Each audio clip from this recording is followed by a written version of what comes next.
Welcome to Positive Talk with Kevin McDonald. Hey, that's me. Hi, and welcome to Positive Talk. Our show features the best positive stories and people from around the globe as we endeavor to answer the universal question of why am I here and what is my purpose? Understanding that can change everything, and knowing your greatness is fundamental to living your best life. So join us right now as together we work to create the adventure of our lifetime.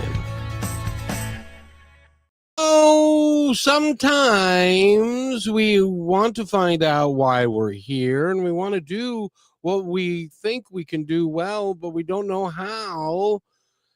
And that's why we have the guest that we have on today, because she is a coach, and she is a podcaster, and she is a speaker, and she does all kinds of things. But first, I got to introduce my friend and cohort, John Verico. Mr. Verico, it's great to have you here, and I'm looking forward to this show, especially when you can pronounce her last name. I think that is why you have me as a co-host, Kevin, just so I can help you with pronunciation of names. No, actually, I'm very much looking forward to today's show. So our guest today, like you said, she's a speaker and a coach, and she has a program called she calls the Lotus Effect. And so here she is, Kat Polsinelli. Kat, how are you today? I can't wait to learn more about how you help people transform, from muddy water into beautiful and unique flowers, which is what you do with the Lotus Effect. So, hi. Hi, thank you so much. I love your website, by the way, and we can get that right done off the top. If you go to the-lotus-effect.com, you will find out all about her. And one of the things you'll find out about her is that the Lotus Effect, we believe in real success. And it comes from finding strength in your struggles, owning your story. That's a big one, by the way. Owning your story and choosing who you really want to be and become. With self-compassion, honesty, and courage, you can turn your scars into your greatest strength and create a life that you love. I love that. Thank you for writing that. Thank you. I wish we had. Yeah. and your mission. Go ahead. That's what we do, right? That's what our mission is to help people to find these gems like Kat who can help them with their transformation. Because everybody feels like they have either they haven't recognized it yet, or they haven't come to terms with the fact that it's out there. But everybody wants to understand why they're really here.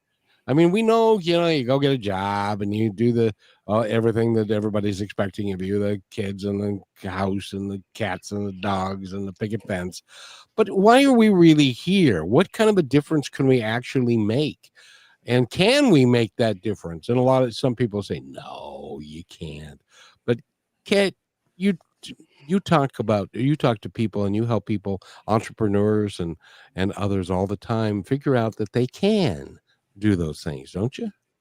Yeah. And, it's like what's in the beginning that's on the top of my website is I talk a lot about these invisible scars that so many of us have, a huge majority, right, of us that have come from a plethora of things, whether it's childhood trauma. For me, it was domestic abuse. That could have been the loss of a loved one. There are traumatic events that scar us. And unfortunately, you can't see that on the outside. And for humanity, the things that you don't see are the things that we tend to avoid and not pay attention to. And so those are the kinds of conversations that I enjoy having is how do we understand those pieces? How do we start learning to own and love those scars that others don't see? Because inevitably, if you can do that, that is what pushes you toward the next version of you, toward more of understanding your life purpose. I know that that's what it did for me many years ago. And I still continue to unfold and unravel the things that I enjoy doing and what I want to do more of, and everything in between. I think that's incredible. I wanted to ask you right off the top, we all tell ourselves stories. about our past and who we are and who we think we are. How do you help people get through the stories that they think are true and get them to the truth of who they really are? Ooh, I love that. So first off, you can never teach anybody to do that unless they are ready to do that. So that's the first thing. And that was a really hard lesson for me to learn as well, was I thought other people were going to fix me. I thought that, if I got this coach or I went to this therapist, they were going to fix the issues.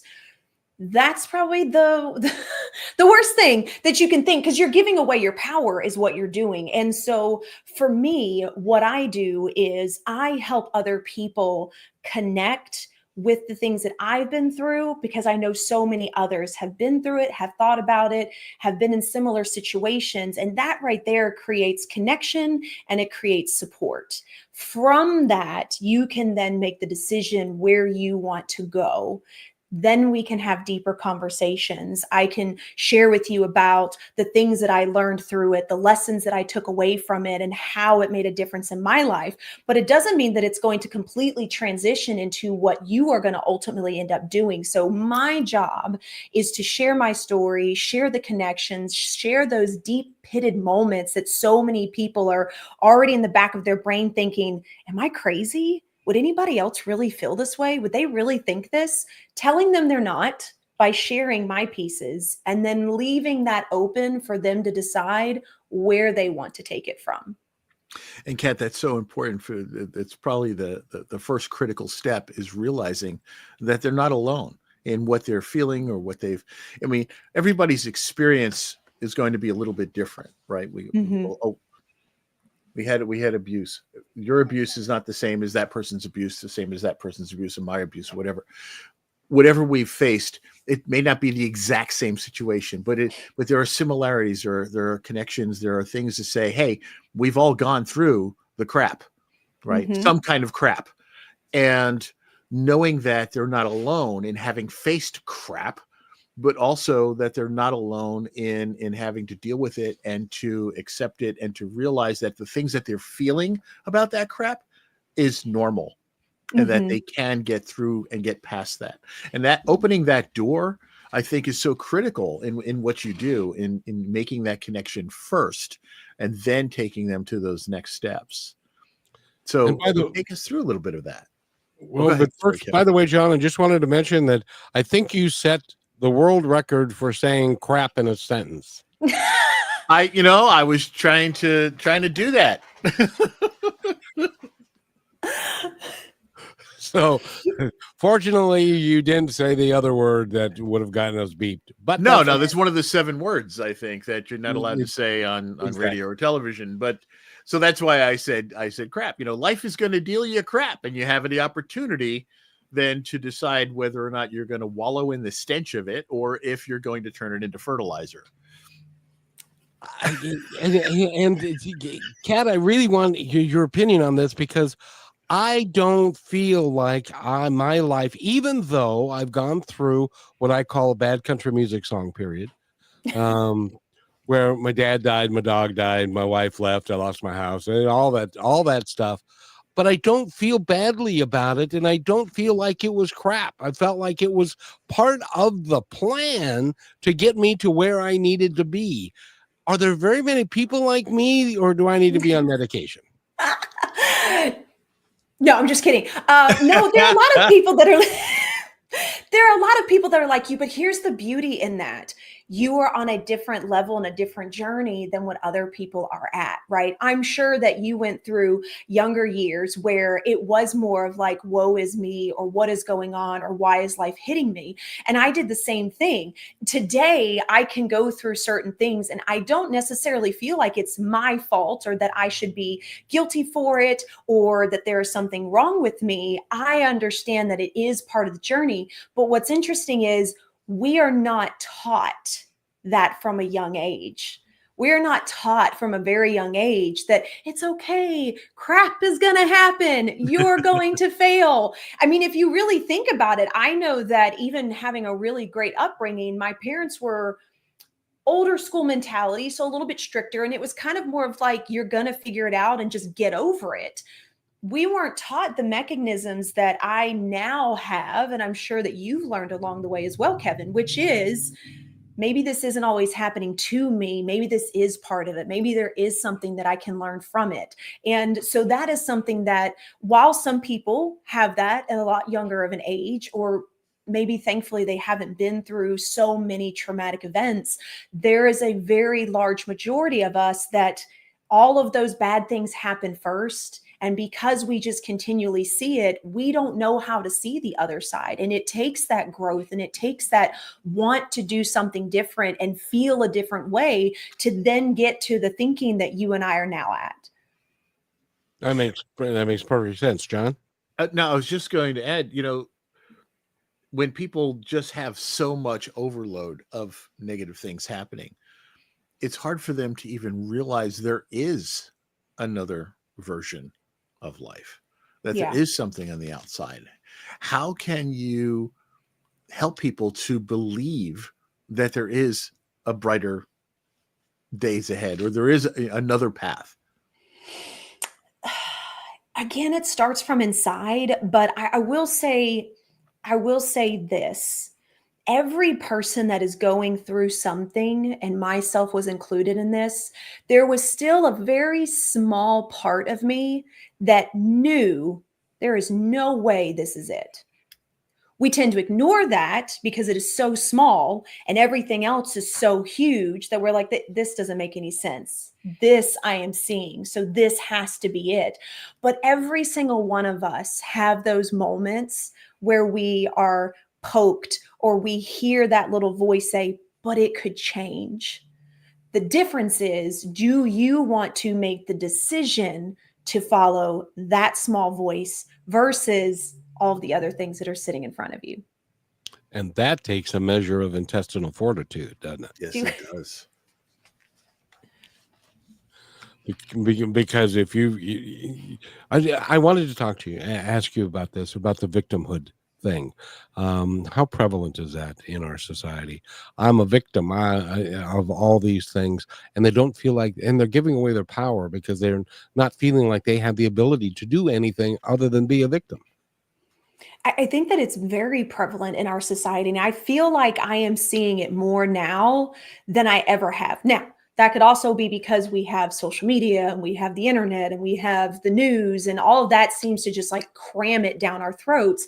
But ultimately, in my personal opinion, I feel like a lot of the victimhood mentality tends to come from days before, months before, years before, where we didn't know how to feel safe, where what we were saying was not validated. And because that continually happened, we start to fall into this pattern of, well, then it must be everybody else's fault. Because if I own it, that means there's something wrong with me. And so I'm starting to see this in our society. I mean, having two young kids, I guess they're not super young, but 20 and 17, I notice it even in their friends. And I think it is a lot to do with not being heard and not being taught, because for so long we've been in a society where it's just figure it out, or your opinion needs to be heard, and it becomes such a hold on that opinion that we forget there's another side to it. And I feel like that's another piece of it, another layer of it as well. But again, I still feel like it comes back to validation and ownership, which isn't necessarily something that is taught. That accountability factor, that you are responsible for your own life. Yeah. But we've hit on it here when we realize that when something does go awry, you don't want to take the blame for that. Yeah. Well, it's their fault that this happened. It's my niece had gotten a job driving for, I think it was Amazon, and she ran a stop sign on her first day driving alone and got fired. And in her opinion, it was, well, it's their fault. They fired me. I don't know why they fired me. It's their fault because they let me drive alone and I hadn't had my full training. You're a driver. You know how to drive. It was your responsibility not to run through the stop sign. But in her mind, it wasn't her fault at all, and she got fired because they left her to drive alone instead of having somebody there to say, "Hey, stupid, there's a stop sign there. You're supposed to sign." But the thing is, society does this to us, right? It says we can blame everybody else, but that's because we're being pushed to compare ourselves with everybody else all the time. Yeah. And that is, I think, a big factor in how we're dealing with things in the world, is because of social media, we're seeing what other people are accomplishing and achieving, and they've got better than us. And so we can't keep up with them. And it's because somebody else is keeping me from getting there. Yeah, there's a lot of perfectionism, I feel like, and people pleasing. And those two things, and am a recovering addict from both. Those two things cause a lot of this victimhood mentality, this blaming. I know, and I can give you a personal story. I can remember several times when I worked in the corporate field, when I was in my medical profession, when like something would happen, or let's say a file didn't get sent out that was supposed to be. Well, I didn't want to get blamed for it, because then that makes me look stupid and I look like a bad person, and I'm supposed to be the person that everybody can come to, and I know everything. So why would I admit my fault? Why would I do that? It's easier to be like, oh, I got busy. The phone was going crazy. I didn't even have time. Anything to make me feel better about myself. And I think that also comes down to self-worth and that word ownership again as well. And sometimes we get encouraged to do that by friends and family. Oh, yeah. Yeah. Nope, you don't want to take responsibility for that, because you could get fired, or there could be. Right. And so never admit that. So it's just a little white lie. You don't have to do a big one. Just color it a little bit differently. And so we get taught that. Or don't admit it. Yeah, I agree with that 100%. Actually, Simon Sinek talks about this, and he talks about this level of ownership, and he talks about being able to be open and honest, and how when you don't, even with these little white lies, you think that you are protecting the other person, but in reality, you're actually protecting yourself. And that was a really hard truth for me to swallow several years ago, when I realized that there were certain people that I was hanging around and listening to and laughing at things that to me wasn't funny. And I was like, hey, yeah, but I don't want to be rude. That would hurt their feelings. That was to protect me, though. It really honestly was, because if I became the bad person, or I owned my own self, then they would think differently of me. Yeah, because if you hurt their feelings, then you're the bad person. Yeah. Yes, I'm indeed. okay with being the bad person now, because my boundaries are more important. Exactly. At one point during the show, we need to talk about boundaries, but we need to take a quick break. And when we come back, I want to talk about something that I think is lacking in our social media and everything around it, because of how it's viewed, but that is self-compassion. I'd love for you to talk about that a little bit. We're going to take a real quick break. You're listening to Positive Talk. We've got Kat Polsinelli. Thank you. And go to I just point and see, it's perfect. I just point at him and he does exactly what I tell him to do. It's great. And I'm John Verico, by the way. I'm the pronouncer. Is the pronouncer, and we've got a wonderful guest, and go to the lotus-effect.com and get all the information about her. We're going to be back in just 1 minute, so don't anybody go anywhere. We got stuff to talk about. Are you looking for a powerful way to grow your brand while making a real difference? Well, Positive Talk is the perfect platform to align your message with inspiration, hope, and meaningful conversations. By sponsoring Positive Talk, your brand will reach an engaged audience that values positivity and connection. People who want to support companies that share their values. Take this opportunity to showcase your business in a space that uplifts, inspires, and creates lasting impact. Don't wait. Email me, Kevin@kmmedia.pro today to learn how you can partner with us and spread positivity while growing your brand.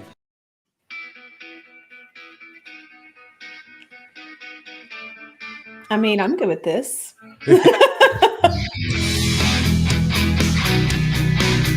And welcome back to Positive Talk. Gotta rock out to that music. I love playing that song because it gets everybody, their juices flowing and everybody going and stuff like that. And then and Kat, Polsinelli, thank you. you didn't point to me. I know, that's right. I didn't do my job. I didn't point at him, so I need to self-loathe myself now for not doing my job well.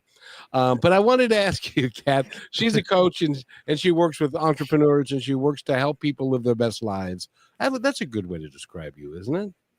I'll take that. Okay. And talk a little bit about self-compassion, because most of us have got very little of it because nobody else has compassion for us. So why should we? Oh, this has become such a huge topic of conversation lately. And what's really interesting is, and I think that I feel like this comes back to that perfectionism, that people pleasing, the way that you were raised or the way that you were not raised. It all kind of ties into self-compassion. What I find is really interesting is we are really good at seeing someone else, letting them explain something and being like, oh yeah, I'm so sorry. I get that. But if we went through the exact same thing, we then are like, yeah, but you should be able to get over that. You should be able to do that. You should be able, we are always looking to push ourselves more, push ourselves to be better, push ourselves to, like John was saying earlier, match other people that we see online. And honestly, I feel like social media really picks at those that don't have a lot of self-compassion for themselves. And it doesn't create a space where you want to, because all you tend to see online is all of the good things, all of the great things that everybody is doing. And nobody, I'm going to say nobody, a lot of people are not the best at showing real. Not a lot of people are good at being like, hey, I was doing this. I thought I was doing great at this. This is where I completely screwed up. Here's the lesson that I learned. Because for whatever reason, we have this feeling of, but nobody will listen to me as a coach, as a speaker, as anything, if they know that I failed, if they know that I screwed up. That takes my credibility away. And I disagree with that. I do feel like the more real that you can be, the more people can easily connect to you. And that's one of the reasons why when I do my podcast, or like I was in my stories today and I completely messed it up, I still posted it, because that's what we really do. And the more that people can see that, the easier we can learn to be on ourselves. We deserve to have such grace, as much grace as we give other people for whatever it is. Now, there's a difference between making excuses. So let's not get that confused, but we have hard days too. So if somebody else can have a hard day, if somebody else didn't get a lot of sleep and they're not functioning well, or a lot of things are going on in their lives, why can't we have the same thing happen to us? But you have to learn to be okay with that. And again, that is fighting perfectionism. That is fighting that person that you put out there that you want people to see. And when you put that mask out there like that for so long, it is really hard to take it off and truly be able to see who you are at your core and love yourself for that. And sometimes we get so involved with that we don't really recognize who we are at our core, and we stop even analyzing ourselves as to who we are because we don't necessarily like who we think we are or something like that. I've known people that are very superficial, and I know you both have met people like that too. They're very superficial. You cannot get them to have an in-depth conversation about anything because that would put them in a weak except state. themselves. Except themselves, yeah. There is that. But do you find that when people are superficial, that to me that seems like an act? If they're not going to be real with you, is that an act, or is that a deeper thing that they've got to work through? I think that it can be an act, and it's also a deeper rooted issue. For me, I personally feel like that is a protection mechanism. You think about someone that's been hurt their entire life, right? Go back to childhood. Nobody was ever there for them. No one was ever looking out for them. No one was ever protecting them. No one was ever giving them the love and the compassion that they deserved. And they've been hurt so many times that it is easier to put up a wall and pretend like you don't give a crap about anyone else, because if you do that, nobody can then hurt you the way you've been hurt before. I always say, you know, we need to find a way to accept ourselves for all the things that we have in our life, and learn to also be able to laugh at ourselves.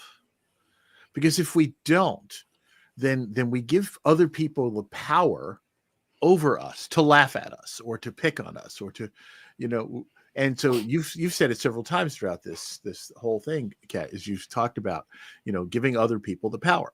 When you put the blame on somebody else, you've given them power to cause you damage. When you know, if you're not laughing at your own self and your own mistakes, and you can't admit to them, then you're giving somebody else the power to pick on you for that, or to laugh at you, or to belittle you because of that. But if you own it yourself, boy, that's where the power really lies, right?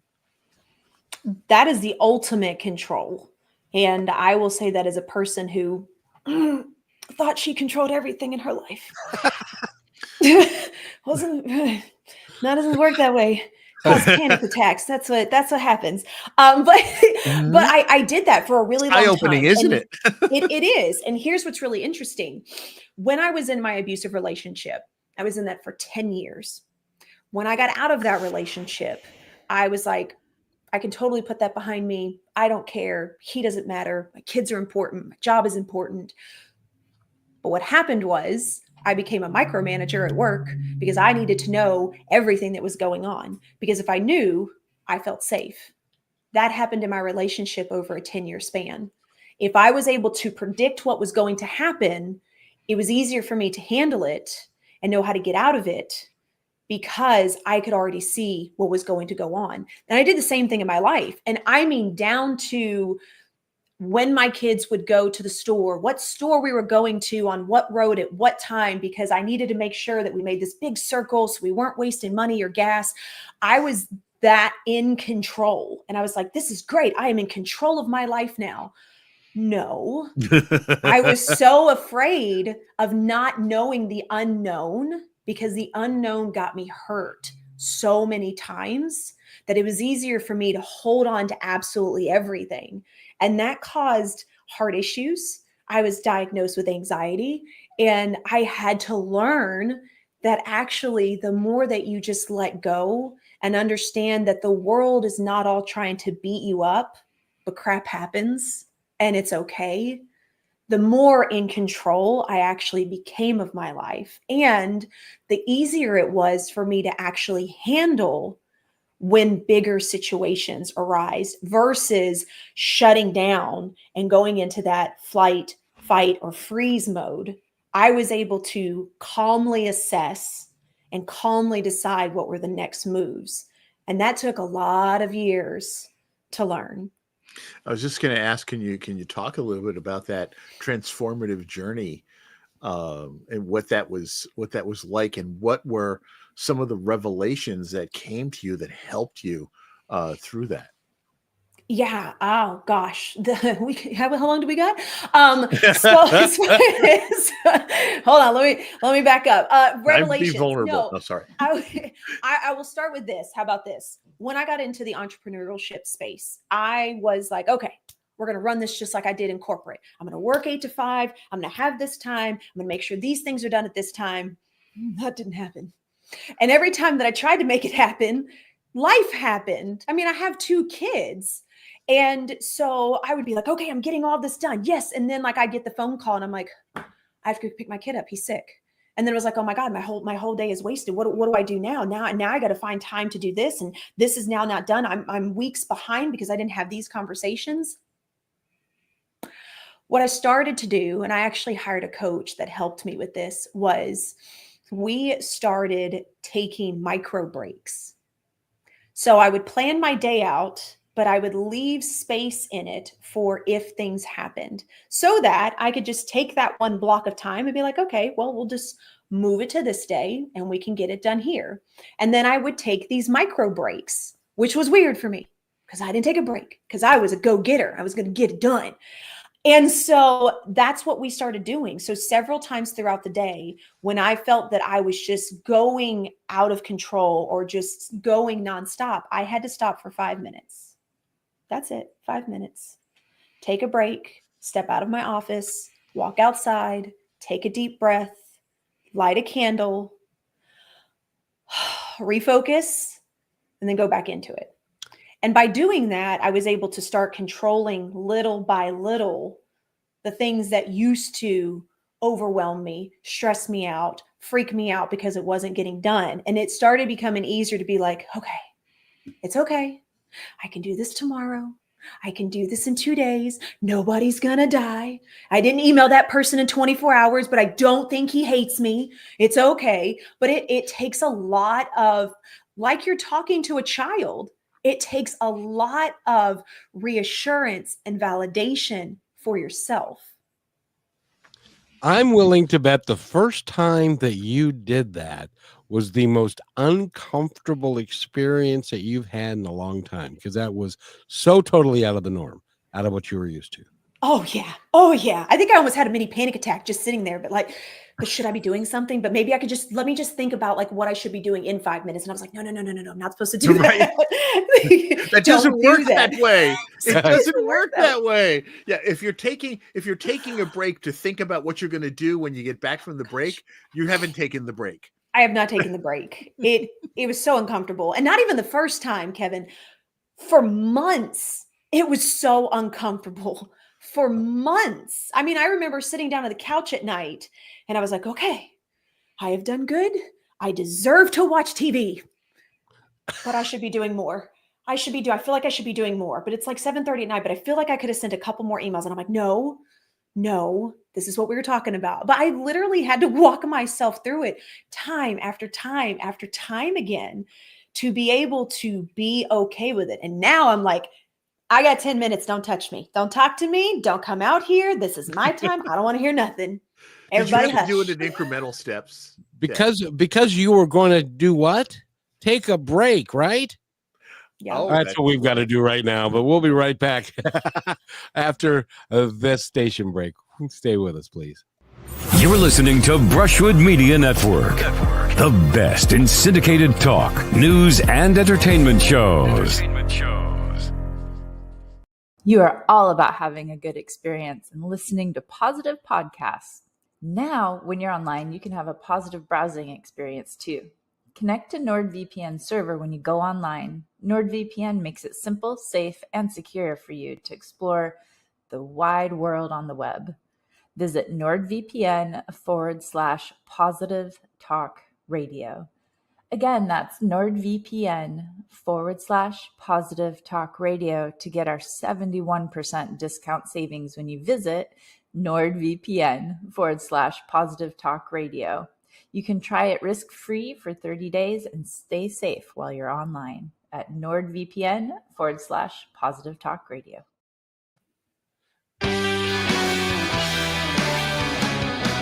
And welcome back to Positive Talk. And by the way, on that last commercial, don't forget the .com. You know, that's NordVPN.com/positive talk radio. Yeah, that was our lovely friend Holly who did that for us, and she did such a fabulous job. We're talking with Kat Polsinelli. She's a speaker, she's an MC, she's a podcaster, she's a coach. She helps people, especially entrepreneurs. Entrepreneurs are you know how I became an entrepreneur? How? I had an employer tell me, you're not a very good employee. That's cheating. That's not fair. And so, and it was actually in the radio business. He bought my show and he wanted me to do it a certain way, and I refused. And he said, "You know, you're not a very good employee. I'm going to let you go now," and stuff. So I figured I might as well be an entrepreneur and do this for myself and stuff. But you work with entrepreneurs. What sets them apart different from the corporate guy? You know what's really interesting is entrepreneurs, I feel like we are the corporate misfits. we You're not a very good employee. That's a very good employee. we are the ones that either don't fit in because we don't want to follow the rules, we want to do something different, or we are the perfect employee to the point to where people take advantage of us. That was me. And we eventually realize that I'll just do this myself. Like, why? What is the point in letting somebody else boss me around when I could just help people in a way that fits more for me? Especially when you're looking at how their business is being run and you're saying, this is pretty stupid. I could do a whole bunch better than that, but why should I do it for them? I'll just do it for me. See? And that seems to work for a lot of folks. But how do you help an entrepreneur recognize that and to get through the pitfalls? Oh my goodness. It really comes down to understanding where they are at. And while a lot of people tend to think that, okay, well, if I just can solve it through using a different process or finding a different system or just having the right team member, it comes back to mindset. It comes back to where you are at and what stage of your life and that growth journey that you are at, because that inevitably has a piece in everything that you do. I mean, you can be a great coach, you can be a great speaker, but there are still things that more than likely are holding you back. And it's just a limiting belief from something someone told you, something you heard when you were a kid. And that ends up playing a part in how you do business. And a lot of times you can actually hear that when they're speaking about it. So if you speak with somebody and you ask them what they do and you ask what they're struggling with, a lot of times we tend to give a surface level answer. Oh, well, if I could work 15 hours a day versus 12, then I would have more time and it would be fine. That's a limiting belief. How can we unravel that? What made you think that you need to work more in order to make your business function? So it really is listening to the wording and having conversations around that as well, and unpacking some of the pieces that might actually be hindering them in their business. Processes can be a huge one, systems, business strategies, not having the right team members, but that's not always the issue. There's a lot of overlap, and you have to be able to address both to understand where somebody's coming from and where you can then guide them to go. Kat, you brought up before we took that break, you brought up the fact of, being in control and earlier, not taking breaks and all this other stuff. And if I, it's this time of night, but if I could just send these other emails, isn't that what we kind of wind up doing to ourselves when we get into this entrepreneurial mode, when we realize that all these things have got to be done, and then you start beating yourself up for what you're not getting done because you don't have enough time, or you didn't dedicate, or you got interrupted, or you didn't dedicate the time to do this, or whatever, or you didn't know how to do something. And so all of those things, you kind of beat yourself up, and we don't take time to actually live our life while still trying to create and build this business. And that goes into this other category of things that Kevin hinted at early on, is how do we set these boundaries so that we have a successful entrepreneurial life and still have a life? And hi, Brachelle, she's joining us. But hi, if we could jump in on how let's talk about these boundaries. Yeah, boundaries are so important. And what's interesting is boundaries affect us in every area of our lives. And that includes how we have our boundaries with our kids, right? And we don't necessarily think about that, but boundaries in itself goes along with how much self-compassion you have for yourself, right? So there's a couple different parts to that, because some of us feel like we need to work more, we need to do all the things, but what we're really doing is we're just trying to do busy work that doesn't necessarily move us forward, because in our brains, if I'm busy, then I'm succeeding, right? And versus understanding where we can look at what am I doing? Is this moving the needle forward? But also boundaries in regards to are you focusing on your business, or are you also focusing on all the other things as well, right? Are you working, but then you go do a load of laundry? Are you looking at emails, but then you take a couple phone calls because you're like, oh, I should really answer these calls because, I kind of need to deal with this. And, or are you leaving to go pick your kids up? Like, how important is your they're all business? important stuff. They're Yeah, right. it is, but there has to be an ebb and flow in what you do.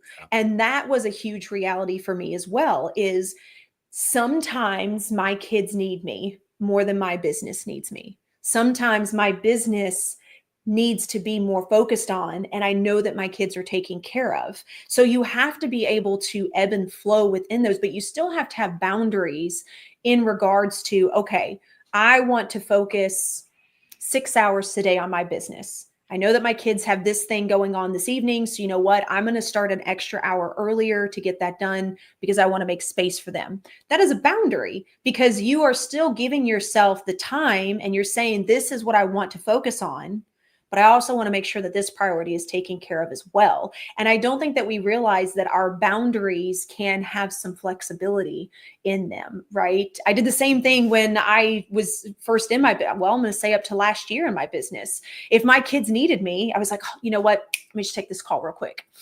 Unfortunately, my oldest one talks like I do. So it wasn't, really quick. It was like 45 minutes.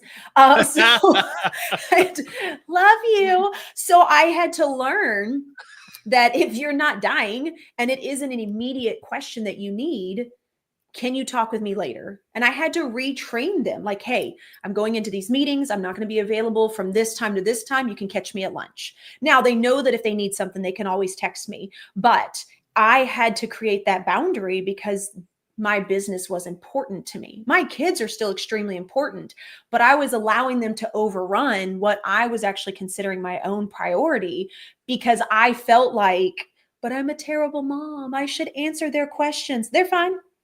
They're fine. They're good. They're not toddlers. They're going to be okay. They're just looking to have a conversation, or they're just looking because they need something. My oldest one, if he's like, oh, but I thought about it. I'm like, that's fine. Shoot me a text. And then when I get time, I'll take a look at it and I'll answer you. If you need me and it's important, then you can call. But that's a boundary that we have to set for ourselves. Same thing in relationships, same thing with our family. Boundaries are self-compassion, self-love for you, because you value you and what you are willing and not willing to put up with. Isn't it true that I feel like a prosecuting attorney. Isn't it true that that a lot of entrepreneurs, because they feel like they can do everything better than anybody else, that we have a tendency to overdo things, and the folks that we've put in place around us to do those things, we tend to devalue them and to not give them the training, and then let them go and realize it's going to be okay. Let them learn. They're going to make mistakes, but that's going to be okay. Do entrepreneurs have got a problem with that, or do, because that's a management function more than it is an entrepreneurial function, but it's necessary to a company's growth, isn't it? It is. And to be completely honest, management is within the entrepreneurial space as well. It's not just a corporate thing. I mean, managing your time, managing your family, managing your relationships, that plays a part in your life as a whole. It's choosing how to delegate each one of those things instead of what we talked about earlier, which was holding on to control. Because again, what did I say? If you control it, I know the outcomes, and therefore I can make sure, one, it doesn't go wrong, or two, nothing can hurt me. And that is a difference. And for a lot of entrepreneurs, I mean, you start a business, it's your baby. Think of new parents, right? They're very protective. They're like, it's okay. I'll just hold them. It's fine, right? We don't want to hand them off. We don't want to hand them off to other people because we're so worried about them. We're so protective. And we do the same things when we're creating businesses, when we're creating relationships. Like, we do this in our lives all the time.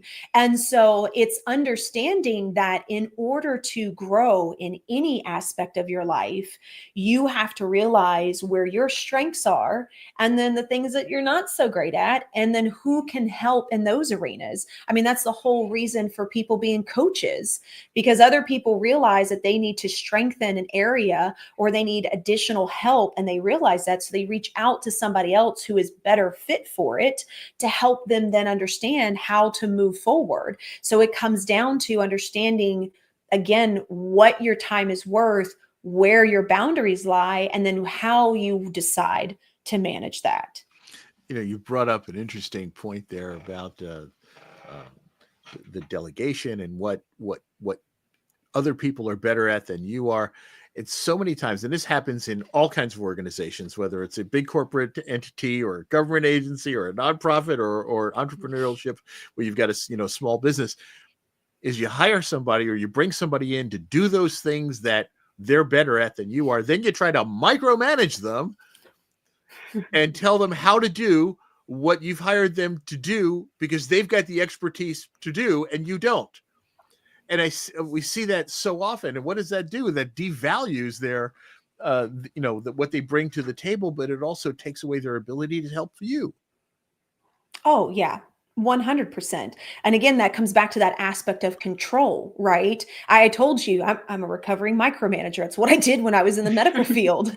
I knew everything about everyone and all the things that were going on. But again, it was to protect myself, to make sure that it was being done right. And that was because I had an issue with understanding that some people are better at this than me. And it's better to just have a conversation and hear other people's ideas than to feel like my ideas are the only ways that we can do it, because then at least if something fails, I know that I can fix it.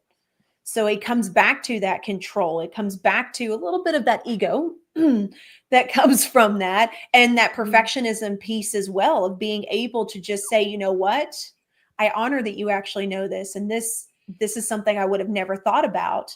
Let's give that a try. That takes a lot of ownership. And again, we come back to self-value. We come back to self-compassion. How much do you know yourself? How much do you love yourself? Because when you have that and you have that confidence in yourself, it's easier to see everybody else's possibilities.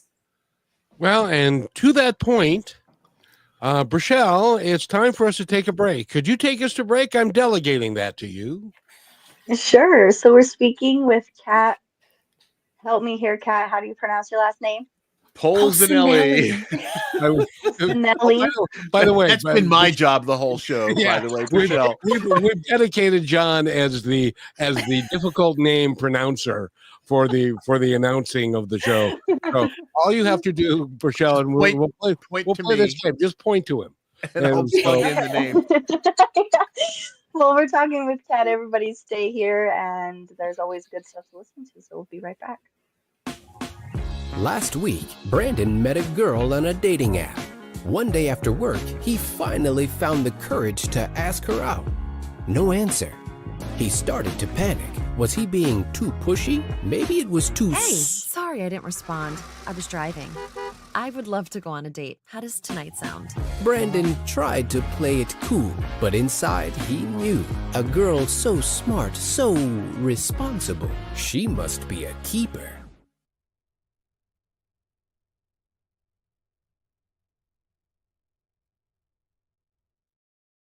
Verico and Brachelle. And every time I play that commercial, Kat, I go, and I'm sure your son has fallen into this trap.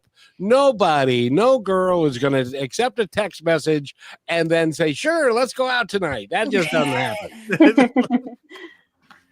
I mean, reality and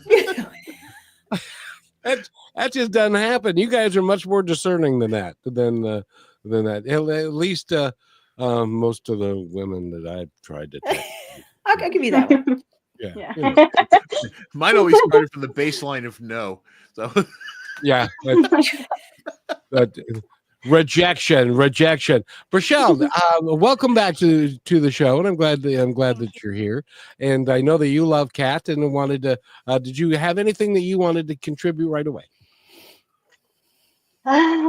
Oh my gosh, Kevin, you're so good at putting me on the spot all the time. I just I love you for know. letting me I'm, be I'm, vulnerable. I'm delegating that to you, young lady, because she's our intern, and I'm just teaching her all kind. Yeah. Anyway, This is not a reality show. It's an authenticity show. Yeah. You want to see We're my face? authentically Go putting watch you the on the video. spot. No, but no, Kat, I love everything that you do. I know I say that all the time about everybody, but everybody's unique and they have their own way and why they do everything they do. And I just loved how you touched on boundaries, especially in this day and age. At my age, it is extremely hard to set boundaries, especially when you're doing it for the first time. Do you ever see people, I mean, I'm pretty sure you do, but see them hit roadblocks with people where they're like, I really want this person in my life and I want them to be a priority, but they don't accept the boundaries I've placed with our relationship. And how do you help them kind of get past that, or what to say to that person? great question. Ooh, I think that you again have to establish what you are willing to put up with and what you're not willing to put up with, right? So we can all have boundaries, and especially in relationships, both partnerships and in your job, right? Like you can have a boundary and not necessarily be on the same page with someone. The bigger question is there enough ownership and open communication to get to a point to where you all can come to an agreement on those boundaries or on those situations, right? Because again, like you said, not a lot of people are taught this. And so a lot of times it's just ignorance, right? We didn't understand, or we grew up with, let's say, a parent that was really, really loud, and you're just like, oh, if you could just tone it down, right? So whatever our story is, whatever our background is, changes our perception of something. And so if you grew up, I just love that I get to make them laugh. This is fantastic. because I'm just thinking, okay, the Italian family thing, obviously. Yeah. Oh, yeah. Yeah, my poor husband. He was like, oh. Well, no, it's also like I have two boys, and now they're smelly middle-aged men, and they when they were younger, they would say, I would say, "That's funny, isn't it?" They said, "Dad, you've been saying the same damn stuff for 30 years. It's not funny anymore. Leave it alone." It was funny the first 427 times. So boundaries play into that because of our perception or what we grew up in and what our beliefs were shaped around that. And so if we can give people compassion to understand that, okay, maybe you're not a jerk, maybe you just don't realize that, like, this is not appropriate, or this is not okay, or I personally, for whatever reason, do not want this in my life. You have to be able to have communication with that. You know, my husband and I, that was a huge thing when him and I first got together, was I made a promise to myself, secretly to him, which was that I would be as open as possible, no matter how uncomfortable it made me, because I knew that I had so many limiting beliefs and old things that my brain had held on to that it had created its own story around. And I knew that I was going to be in similar situations with my husband that wasn't necessarily his fault. And so we were able to have those open conversations where I was like, hey, this just happened. I know this is not what you meant by it, but let me explain to you why I thought this. And then we would talk it out, right? And then if he was like, look, if you don't want me to do that anymore, then we got to have that conversation. But it has to be a two-way street. And then that's where you can definitively say, okay, I've put my boundary out here. We've had communication. I've explained to you about it. You've told me you're going to respect it, but you're not. Now, how long are you willing to put up with that before you decide, okay, enough is enough, right? You've got to give yourself some leeway for that person, but you also have to have very, very strict ground rules where you say, okay, I'm done. We've done enough, but there has to be communication. Yeah. Well, and I love that you mentioned that specifically, because a lot of people, when they learn about communication, it's not what, have you heard about the theory of you have to, or it's just a method really, you have to talk to people in a way that they understand, not how you mean it. I had a relationship that was the same way for 8 years. And I'm like, he didn't mean that how he said it, but my brain is like having an episode happening and he has no idea. It doesn't mean that it's bad, but the way I handled it was where the problem lied, because I would realize that it hurt my feelings and it flared something inside of me, rather than communicating with him in a very respectful manner of why and how I was feeling and thinking the way I was just like, are you insane? Like, did you really just say that to me?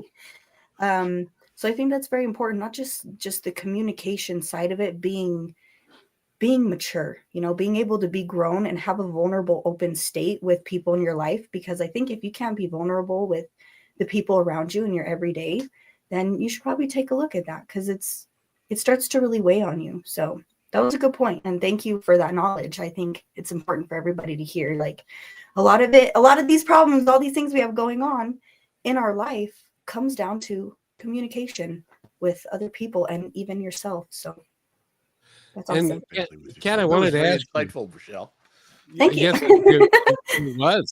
it was. But I wanted to ask you too, isn't it true, said the prosecuting attorney, that sometimes what you think you heard, you actually did hear, and then you put a spin on it so that you didn't hear what you heard, but you don't want to bring it up because you don't want to create a big kerfluffle over something that you heard that he's now ignoring. You don't even going with this. Is that sometimes people say what they really mean to say, and we don't accept what they said. That makes sense. Makes sense, especially if you're coming to the point of maybe feeling like somebody's criticizing you, right? Maybe they didn't necessarily mean it that way, but they were being very honest with you, and you're not used to people being honest with you. And if you're not used to people being honest with you, then as soon as that comes across, you're like, I'm sorry, you just said what about me? Hold on, let me. Wow. There's an argument on its way to happening right now. So the look on your face, Kat. I mean, for those of you who are just listening to this, you want to go back and watch the YouTube and watch the transformation of her face. It got real serious real fast. I am very animated. Just FYI, I am very animated. This has been a beautiful conversation. And Kat, we're pretty much almost at a time here, so I'm gonna take the reins and just do this and say we're gonna have to have you back. So we can continue this conversation. I'm going to delegate that. So. Yeah, okay. Me three. Good job. All right. Job. So you've been listening to Positive Talk Radio with Kevin McDonald. I'm John Verico. We have also with us Rochelle, and our special guest today has been Kat Polsinelli. And if you want to learn more about Kat, you can go to the-lotus-effect.com and learn all about her. And Kat, just tell our listeners more about how they can get in touch with you, and anything else you want to squeeze in the next 35-45 seconds. Go. I'm gonna squeeze it in. All right. No, I absolutely love these conversations. For anybody out there that is listening, I know authenticity is thrown around. I know that being open is thrown around. It really does start with yourself first, and then you can take it to the outside, but you've got to build up your inner confidence, your inner courage, your inner self-love. Nothing can come from that unless you start there. So website's one of the easiest ways to find me. You can also find me on Facebook, LinkedIn, and Instagram at The Lotus Effect Coach. So please feel free to DM me or shoot me a message through my website. And I just wanted to add this, if I can. Everybody needs a coach. You can't see all the time what's hanging around you, and you need somebody who's not vested in who you are, but who you could be, and then they can help you. So coaches are very important. So thank you for the work that you do. Thank you. Thank you so much, Kat. Thanks for joining us. Take care.